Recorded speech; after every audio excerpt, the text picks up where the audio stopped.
Aos chelas nascendo eu digo, tendes uma necessidade da alma, de dotar a vida de pureza. Tendes uma necessidade de adentrar mundos microcósmicos e macrocósmicos e infundi-los com os fogos sagrados do coração. Os vossos corações, o coração de Deus, o coração do Cristo cósmico.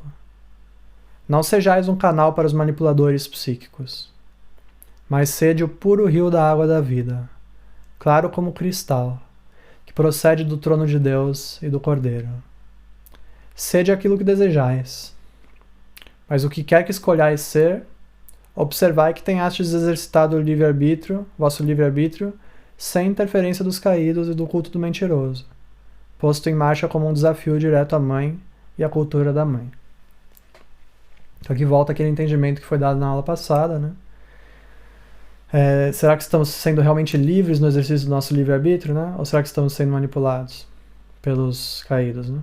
Vamos sempre nos certificar, podemos fazer o que nós queremos, mas será que aquilo que nós estamos querendo é realmente o desejo do nosso Deus interior? Ou será que é um desejo alimentado por estímulos externos que não estão a serviço da nossa alma, né? Isso é importante a gente sempre manter em mente, assim, ter uma avaliação clara, né? Com bastante discernimento e sem auto-engano, né? Ser realmente muito honesto, principalmente com a gente mesmo, né?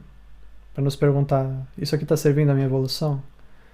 E aí quando a gente perceber que não, a gente ter a força, né, de renunciar porque na verdade não vai fazer falta nenhuma, né? Nenhuma dessas coisas. E aqui eu coloquei a imagem de Atlântida, né? Que foi um momento em que a cultura da mãe se manifestou, né? Uma era de ouro. Atlântida viveu uma era de ouro, né? A gente vê aqui nessa imagem o templo sendo iluminado pela luz branca, pelo raio branco da pureza. A pirâmide, né? Que representa os 4 planos da matéria, em alinhamento com o caminho da ascensão, né? Que vai na direção desse vértice, né? Desse ponto único. Isso é muito ligado ao raio branco, né? A cultura da mãe, cujo número é o 4, né? Se a gente for olhar pro chakra da base, que é o chakra da mãe, do raio branco, ele é o chakra de 4 pétalas, né? E representa os nossos 4 corpos inferiores, todas as realidades ligadas à matéria, né? Norte, sul, leste, oeste, a cruz, todas essas simbologias do número 4 estão ligadas à descida daquilo que é único, do 1, à matéria, né? Aos 4 planos da matéria. Os elementos também, né? Água, fogo, ar, terra. É sempre essa mesma simbologia. E no momento que isso vem a acontecer, né, que a gente realmente tem muitas almas alinhadas com Deus, encarnando Logos, assumindo o seu posto, né, cumprindo com esses requisitos que o Sr. Maitreya está colocando, né, o nosso dever de dotar a vida de pureza, né, de realizar o nosso plano divino com devoção, com entrega. Quando isso atinge uma massa crítica assim, de pessoas, então realmente acontece uma era de ouro sobre o planeta, né? A Atlântida viveu uma dessas épocas, que a gente está vendo aqui o retrato, mas infelizmente depois aconteceu uma queda, né? Então por mais que a gente seja alçado assim, a pontos muito altos de consciência, nós estamos sempre sujeitos, né, a cair, se nós não estivermos constantemente aprofundando a nossa devoção, mantendo os nossos pensamentos em xeque, nossos sentimentos sob observação e garantindo, né, cumprindo os nossos deveres perante a vida, que é de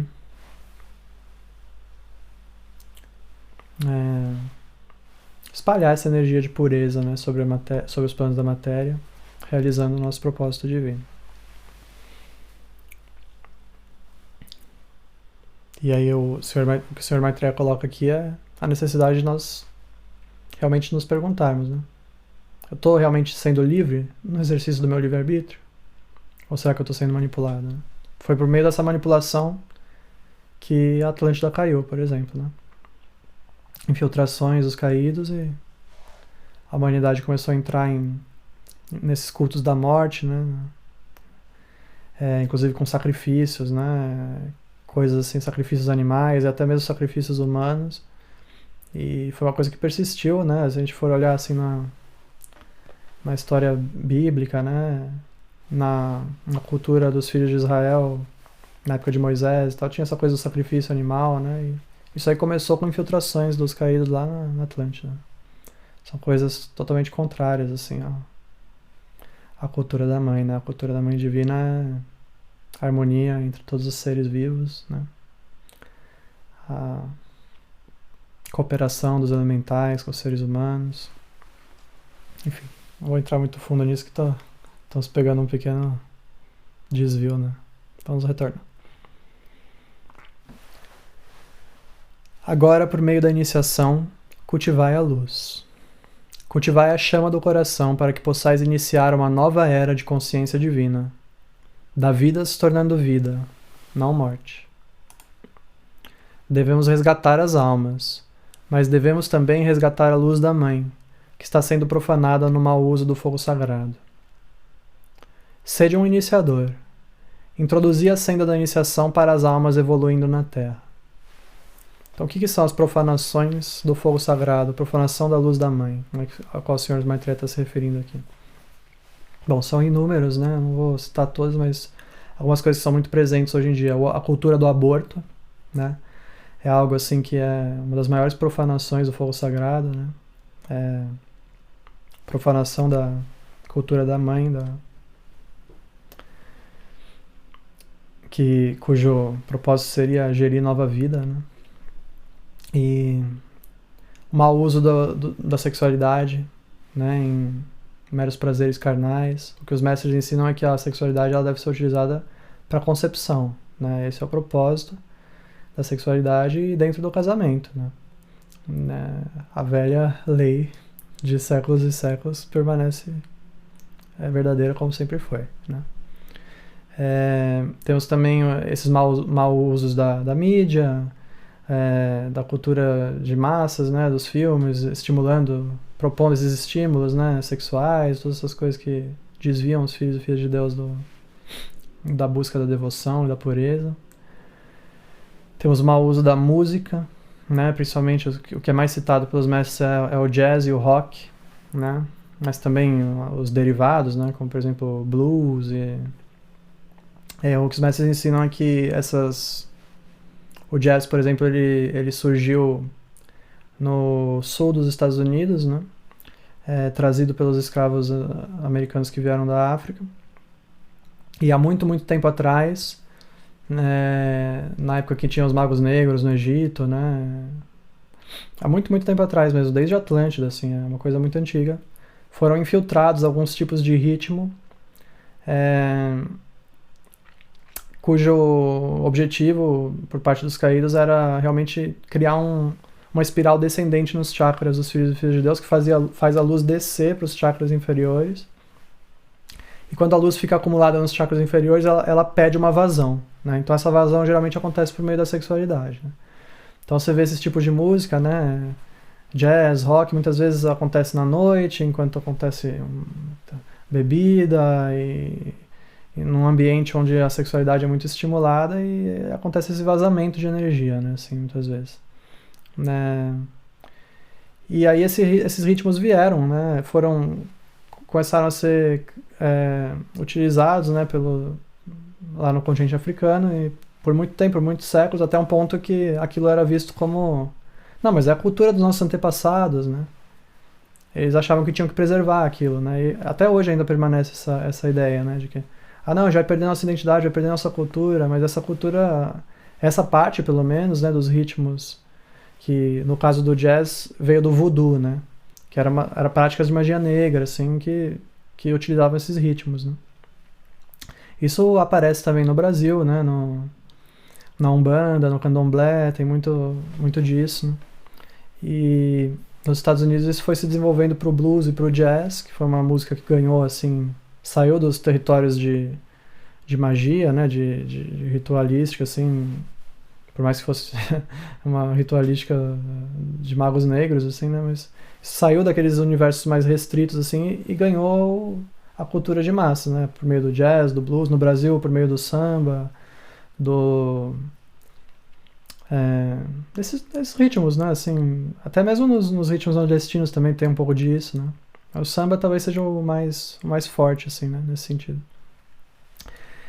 Então são também perversões do folk sagrado, são ritmos que nos levam a espirais descendentes, né? Se você vê assim nessas reuniões do samba e tal, muitas vezes tem essa mesma coisa, né? A sexualidade é a flor da pele, assim, carnaval, onde tem aquela desperdício de energia, né? Assim.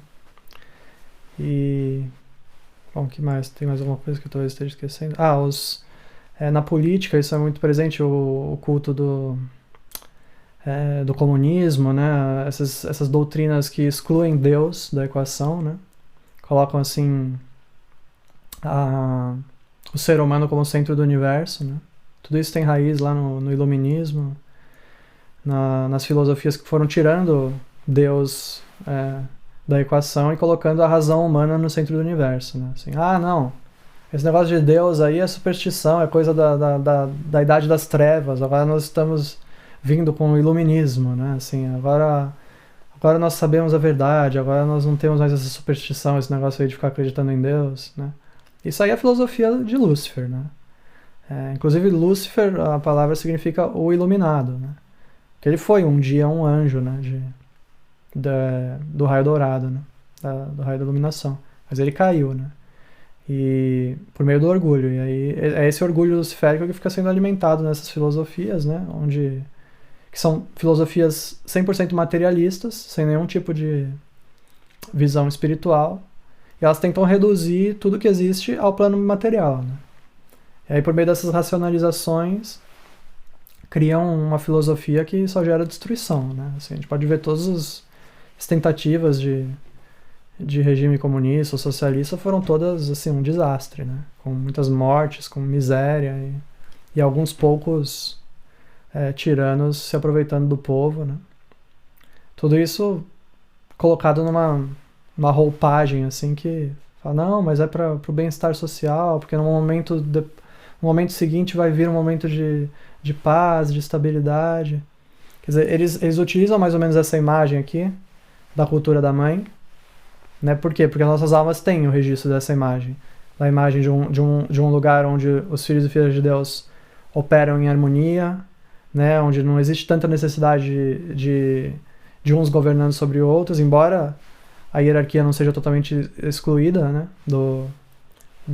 da configuração social numa era de ouro, permanece, né, a lei da hierarquia, os mestres governando, mas tem um certo sentimento de horizontalidade, de filhos e filhas de Deus, do corpo de Deus na Terra, atuando em conjunto, cooperando e criando, né, co-criando com Deus. E aí essas doutrinas comunistas, elas pervertem essa imagem, né? Elas apelam para essa aspiração nas nossas almas de ter uma cultura mais horizontal, onde as pessoas cooperem, mas não é por meio não é o governo que vai garantir isso, né?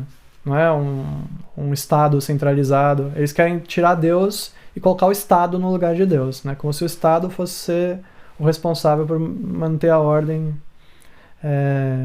fosse ser o elemento organizador, assim, né? Isso é impossível, não funciona, nunca funciona e nunca vai funcionar. É uma cultura falsa, cujo único propósito é dominar e escravizar os filhos e filhas de Deus, né?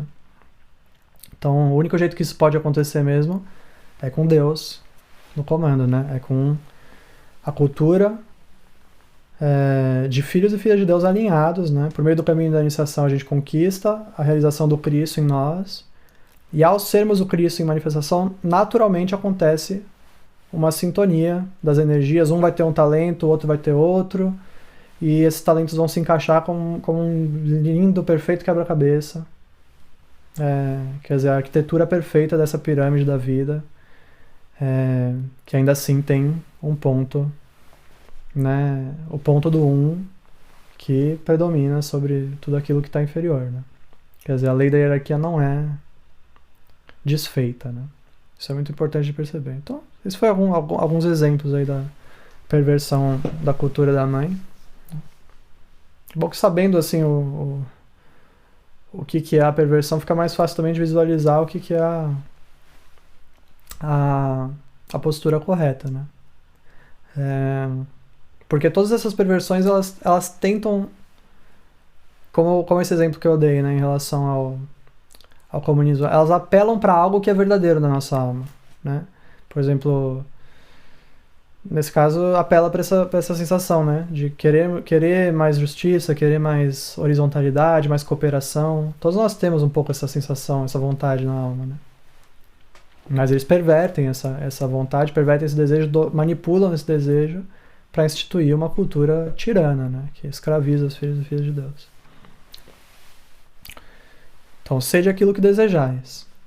Mas o que quer que escolhais ser, observai que tenhastes exercitado o vosso livre-arbítrio sem interferência dos caídos e do culto do mentiroso, posto em marcha como um desafio direto à mãe e à cultura da mãe. Agora, por meio da iniciação, cultivai a luz. Cultivai a chama do coração, para que possais iniciar uma nova era de consciência divina, da vida se tornando vida, não morte. Devemos resgatar as almas, mas devemos também resgatar a luz da mãe que está sendo profanada no mau uso do fogo sagrado. Sede um iniciador. Introduzi a senda da iniciação para as almas evoluindo na Terra. Se nós queremos realmente chegar nesse ponto em que a cultura da Mãe Divina, a nova era, vai realmente se estabelecer sobre esse planeta plenamente, a gente vai ver isso manifesto no nosso dia a dia, é por meio do caminho da iniciação que nós vamos alcançar isso, é por meio de uma maior realização do nosso Deus interior, né? E não por meio de um estado centralizado ou qualquer tipo de coisa desse tipo que nunca deu certo nem nunca vai dar. Invocai as sementes do Cristo cósmico que o Senhor Deus implantou na consciência da sua criação desde o início. Eu digo que essas sementes agora germinem, que elas comecem os seus ciclos rumo à perfeição, que elas comecem os seus ciclos rumo à superfície da consciência, trazendo o fruto do Espírito à tona aos planos da matéria. E aqui na imagem a gente vê a árvore da vida. Na parte de cima tem as esferas do corpo causal, né? São as emanações dos 7 raios, né? Na Terra como nos céus, né? Então vamos germinar as nossas sementes do Cristo, as sementes do Cristo que habitam em nós, para que elas possam se tornar gigantescas árvores da vida que alimentarão a todas as nações.